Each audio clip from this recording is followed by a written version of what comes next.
Welcome back to SCVTV's Community Corner. We have a really special segment for you today. And Carrie, you know how important it is, animals in our lives, what they do for us. So from Pet Partners, we have Sandy Dubin and her dog Reese, Charlie Davis and his parrot Glory, as well as Pam English and her dog Faith from Alliance of Therapy Dogs and Guide Dogs of America. All three of you, all six of you, welcome to the show. It is such a vital thing that you guys do, so thank you very much for being here with us today. Thank you for having us. All right, so first of all, tell us, Sandy, let's talk about you. Tell us a little bit about the organization. We met 3 years ago under different circumstances. What you did was vital to the community. Tell us what exactly that you do. Well, here in Santa Clarita, I'm with Pet Partners, and our dogs and animals, we actually register 9 different species, and we go to hospitals, nursing homes, go to Henry Mayo here in Santa Clarita, hospice patients, schools, which Pam will talk about in a little bit, assisted living places, battered women's shelters, jails, you name it. If there's a special event, we go. So we also do the read to a child program at the libraries, which little kids love to read to the dogs. So that's an overview of all the different things that we do. And all to provide comfort. Yes, to help with blood pressure, to bring people who are maybe confused into reality. You might hear someone say, this is the best thing that's happened to me all week, type of thing. So if people love animals, it's a great thing. And animals do bring so much comfort, and there's many different species that can be part of that. And Charles, you have Glory here, yes, who is a parrot. So tell us about the work you do and how you've helped in the community. And may I? Oh, absolutely. Glory likes to be held. Gonna get a kiss. There you go. Dave, kiss. Lean in, lean in.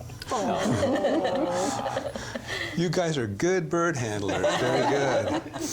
Yeah, Glory and I have been with Pet Partners for just a short time, actually, just for about 3 months, and it's just been a really great little ride for us. One of the things we go into schools a lot. I spend also a lot of time with Glory at my church. That's not through Pet Partners too, and also have worked with Glory with elderly people. And anyway, so that's kind of the stuff that we do most of the time with schools, though. All right, Pam, let's go to you now. What sort of work do you and Faith do with Alliance of Therapy Dogs and Guide Dogs of America? All right. So Faith is from Guide Dogs of America, Tender Loving Canines.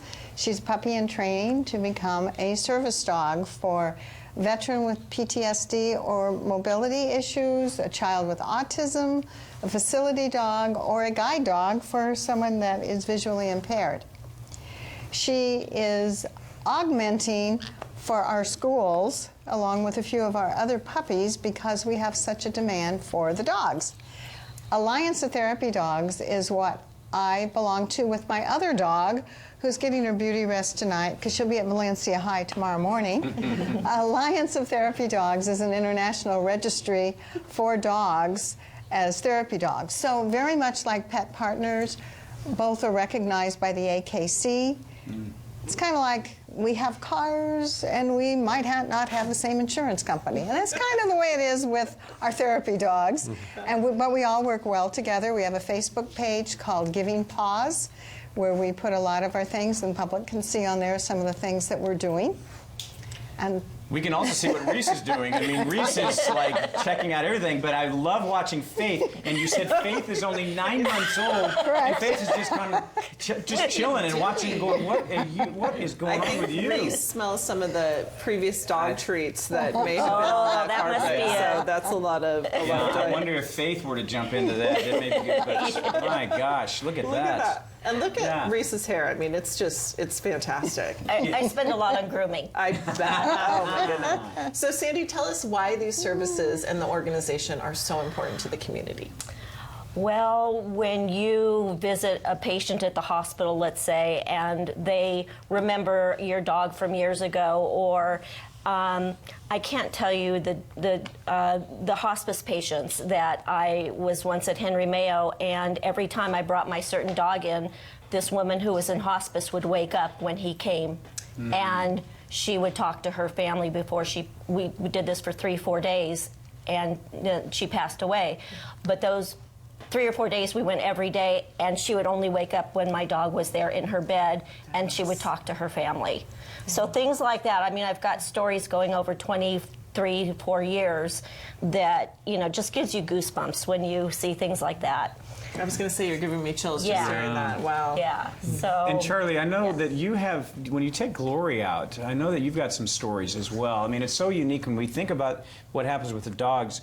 But I'd love to hear what kind of impression Glory makes when you meet up with other people. Well, what's kind of interesting is that when I go out with Glory, she always gets a lot of attention, so that's kind of neat. But I'm going to tell you, I got the chance to meet with a lady who had just turned 100 years old. She's kind of losing her mind, got a lot of dementia, all that, and didn't really talk too much. But I'd let her hold Glory, and she would sit here and hold Glory and basically just talk and talk and talk to this bird. And she would spend 20, 30 minutes, you know, just talking to Glory, and it was just kind of fun to do that too. Another thing I was able to do is at one of the junior high schools, there were some children with disabilities, and there was one little boy who was there who was kind of a palsy patient. He couldn't really move his arms, and I said, "Would you like to hold the bird?" And someone said, "Well, he can't move his arms." And I said, "Would you mind if I, you know, picked his hand up and let him hold that?" And so the little boy said, "Yeah, do that." So I picked his hand up and I put Glory down on his hand there, and he just sat there and they took a picture and smiled together, and it was really kind of a neat thing. So there's a few things like that we've been able to do. Plus, I would say that Glory probably has been held by more than 500 children during the time that I've had her. So.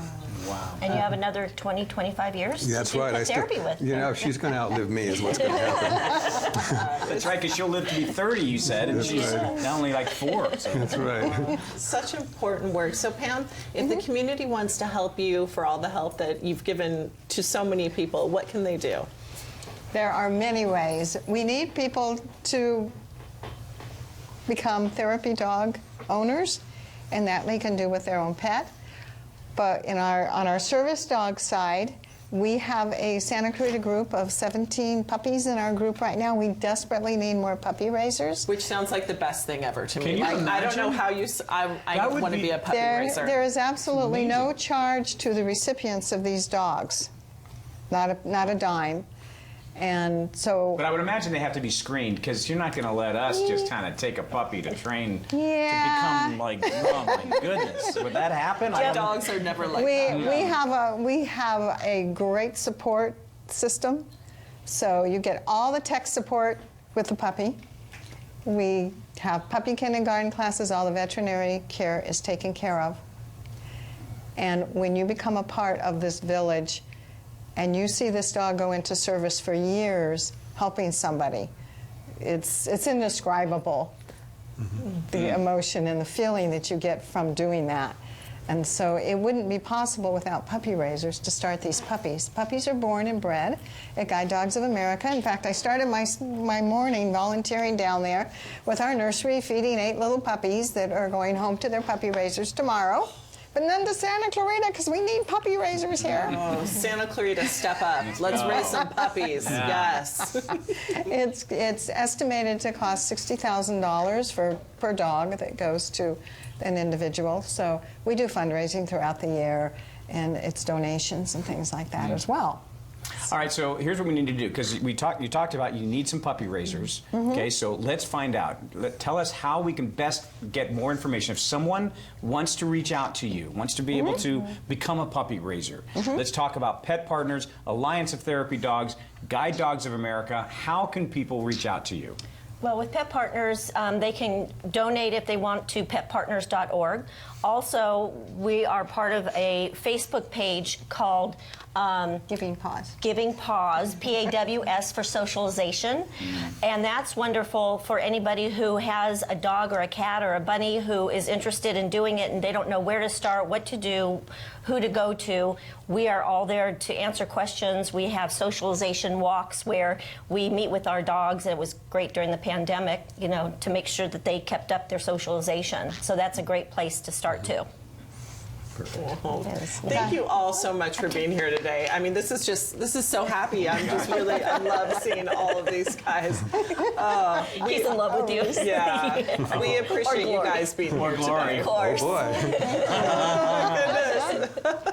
And we appreciate you watching Community Corner. Make sure you tune in next week and every week, and you can check out all of our past episodes and segments at scvcommunitycorner.com or our Facebook page at SCV Community Corner.